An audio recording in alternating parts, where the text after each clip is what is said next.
Welcome my friends, it's patch day here in Marvel Snap, and they have changed my absolute favorite card, buffs to some of the cards that we're seeing the lowest play rates in the game, and then nerfs to some common meta faces. This Spider-Man nerf especially was something that I did not see coming. We're going to break down all the changes and then have example decks for you to be able to still make the best use of all of these cards. Let's get into it. First off, the Hood. What have they done to you, my baby? Bringing your power down? I can't believe that they were making changes to the Hood here, but actually even before that, this is a great time to be a refresher. I am part of the Marvel Snap Content Creator Program. If you want to know exactly what kind of benefits that entails for me, and if you have any interest in joining yourself, you can check down in the description for all that information. Hood, from a -2, now down to -3, Demon is unchanged, making him just a little bit weaker for decks that were running him, but just trying to use him to be able to take maximum effect of the Demon and didn't necessarily have a plan on what to do to mitigate the Hood.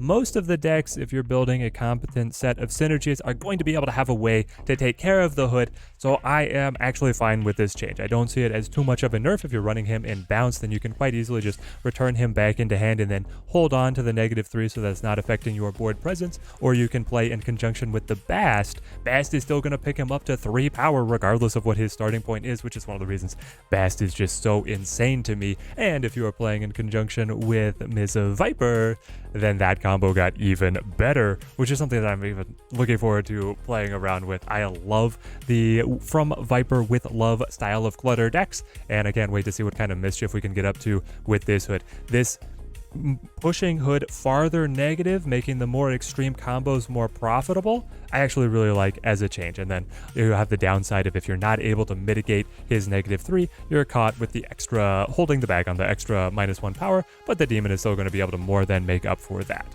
Next up, we have Medusa, many people's first love in the game, and then you quickly upgrade into something else and you never see her again. But now, on reveal, this is in the middle location, +3 power? I think Lizard is dead, guys.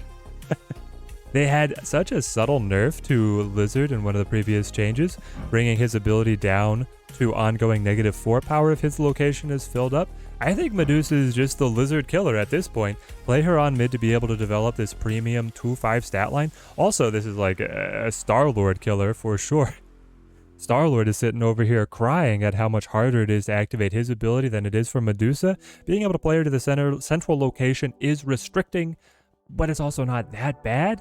In most times, you're going to be able to hit this consistent 2/5, and they seem to be establishing this cheap card 5 power stat line as premium. You have Titania, who can betray you by hopping to the other side. You're going to have Silk releasing soon, who's going to hop side to side. You have Lizard, who can shrink if he is facing a horde of enemies. Of course, you can mitigate that. You can mitigate all of these depending on how you play around them, and so it's just evaluating what is the most consistent piece. Medusa, I see incredible potential with, and I could actually see her making a significant meta comeback. Getting 1 point of power added onto a card that is this cheap is actually a dramatic buff. This is big, something for you to really consider in your deck building if you're looking for a 2-cost efficiency piece, playing alongside the ever-popular Sarah. Bounce might even want to consider her if you're able to return her with Beast, but we'll get to Beast here in a second, because you can keep on stacking up that +3 power and be pretty happy with that. Great segue into Beast. 2/2, now up to 3/4. Wow, this slows Bounce down. One of Bounce's huge advantages was in being able to drop a ton of cards, combo very early in the game, and then the energy efficiency, the energy cost reduction on Beast was an enormous contributing factor to how they could run their most optimum combos. You set up your Angela, you set up your Bishop, then you combo a couple cards together, you play the Beast. In fact, my turn 3 was often playing the old 2/2 Beast and Kitty Pryde together, hopefully on top of another card that I had played on turn 1 or turn 2, and then Kitty coming back free just let me have free reign to drop all of this scaling power. And then because Bounce just gets murdered by stuff like Killmonger, stuff like Sandman, even Location Lockdown, the matchup is very favored toward the Location Lockdown. I thought because Bounce had these really bad matchups that it wouldn't necessarily get nerfed, but I can kind of understand where the developers are coming from. I always thought that Beast was a card and a half, and the only reason that he hasn't been nerfed sooner is because he was not in a meta-defining deck. At least, okay, in the beta there was a time where the old Collector would scale by 2 per card returned to hand, and the old bounce was nutty. But bounces come back with Kitty Pryde, and now they're looking at Beast as kind of a centerpiece for the entire list, holding a lot of synergies and combo potential together, and they're bringing him down. I will admit, it can be very discouraging if you roll into a game up against Kitty Pryde and you see that they have a turn 1 Kitty or a turn 1 Bast even. It can feel very discouraging if you don't have the control tools to be able to slow them down. We've got Rogue, just a +1, ability unchanged.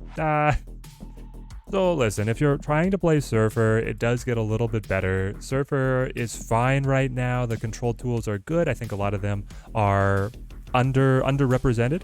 They're underevaluated right now by the community. So I love seeing the bump up to Rogue and making the choice between what tech tools you really want to bring more interesting. But obviously, like, you don't want to play Rogue unless you have a target.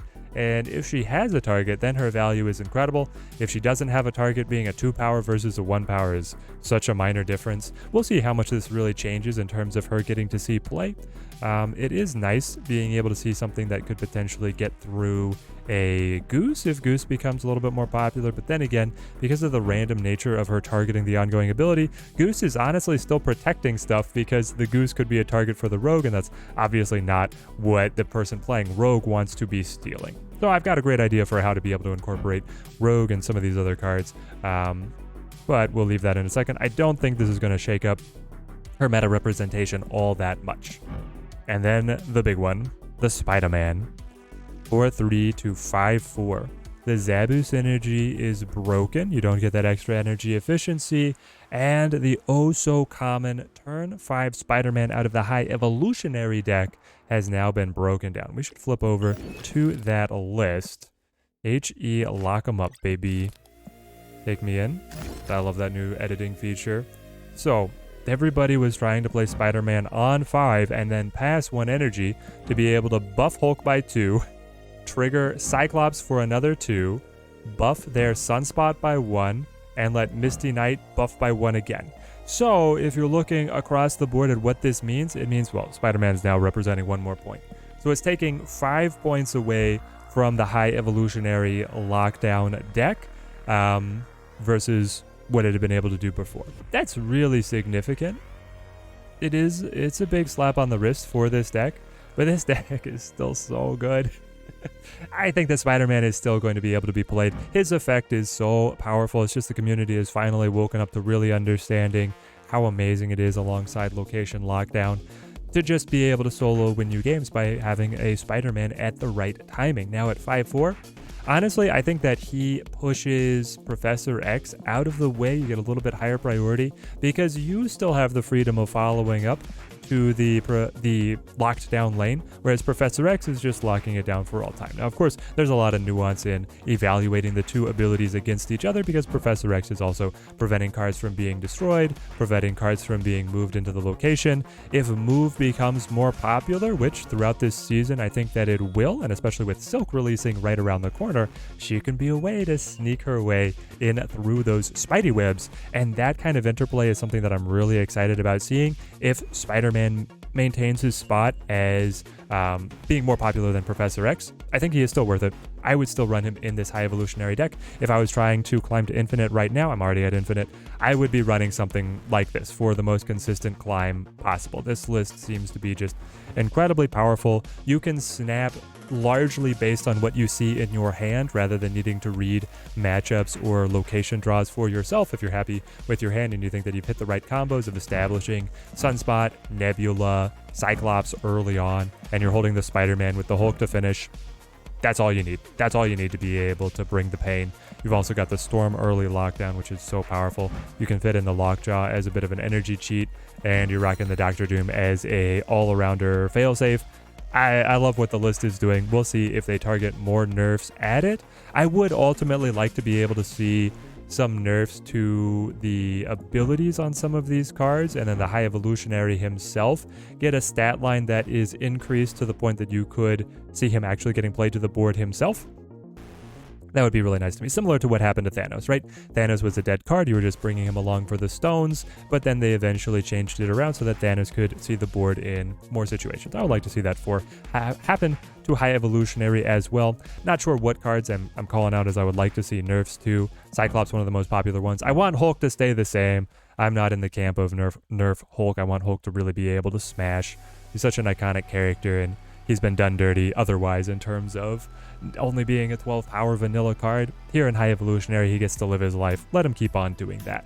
Okay, number one deck that I am recommending to be able to take advantage of a number of these changes, I'm calling the new Sarah Miracle. It's also taking advantage of some cards that I think are just really underrated in the community at the moment. So we have Sarah as your energy efficiency core, and then we have the classic Bishop, Angela, Kitty, Bast, Hitmonkey, Mysterio, fleshing out a lot of low-cost cards that are able to combo very well together, can scale very well through the game, and just go insane as a final turn point vomit if you've been able to set up the Sarah. And now we are slotting in the Medusa as well. So we're running Medusa and Rogue as two of the cards that have been recently buffed. Medusa is going to be looking even better if she gets tagged with the Bast, admittedly only +1 point, but a 2/6 card that you can very reliably tag onto the middle location feels amazing. If you have set up the Sarah, you're going to be able to play Medusa for 1 energy, Hitmonkey for 1 energy, Mysterio for 1 energy, hopefully get your Kitty Pryde back down to the board, and then you've got 2 energy to be able to pick between your control cards as to what you want to use in a given situation. Juggernaut for a little bit of location denial, Rogue if the opponent has shown a powerful ongoing ability that you want to steal away for yourself, or Shadow King if they themselves have been scaling up cards that are either movement cards or Angela, Bishop on their own side of the board. The Shadow King will be able to smack them around. Also, High Evolutionary, say they've been running the Cyclops, they also dropped the Thing on your cards, brought your power level down significantly. The Shadow King will pop them right back up, and that could be a dramatic surprise to the opponent who thought that they were winning that location. You could play that. You just have to be very careful about the ordering of the Shadow King because he can hit the Angela and the Bishop. I'm still feeling out if this is the best version of the list. I think Shadow King is probably what's on the chopping block first. He's what's going to go if you're going to be playing Silk. You have Sentinel in here as a great proactive turn. You could also run something like, just bring in one of the more conventional control cards like the Shang-Chi to be able to replace the Shadow King, and that should probably work fine as well. Last up, but very near and dear to my heart, using my favorite card, the Hood, is Gifted Junk. It's a little flutter deck that's able to take advantage of the Sentry Hood, bringing those powerful negative cards or those pretty significantly negative statted cards to your side of the board, but then giving them to the opponent via the Viper. You also have Debris just to be able to throw the rocks to the opponent. If you Viper the rock, you still feel great. We are running a version here that has the Doc Ock and the Ghost Spider. Doc Ock pulling a ton of opposing cards, Ghost Spider then moving his 10 power body elsewhere. Seems like a fun little trick to be able to play. You can also Ghost Spider the Goblin that you threw over to the opponent's side. So if you're worried about the opponent potentially blocking your Goblin, you can throw the Goblin over on a location that you know is very safe, and then you can reposition it with the Ghost Spider, and then there's no punishing aspect. If they fill it then, of course, the Goblin won't be able to move.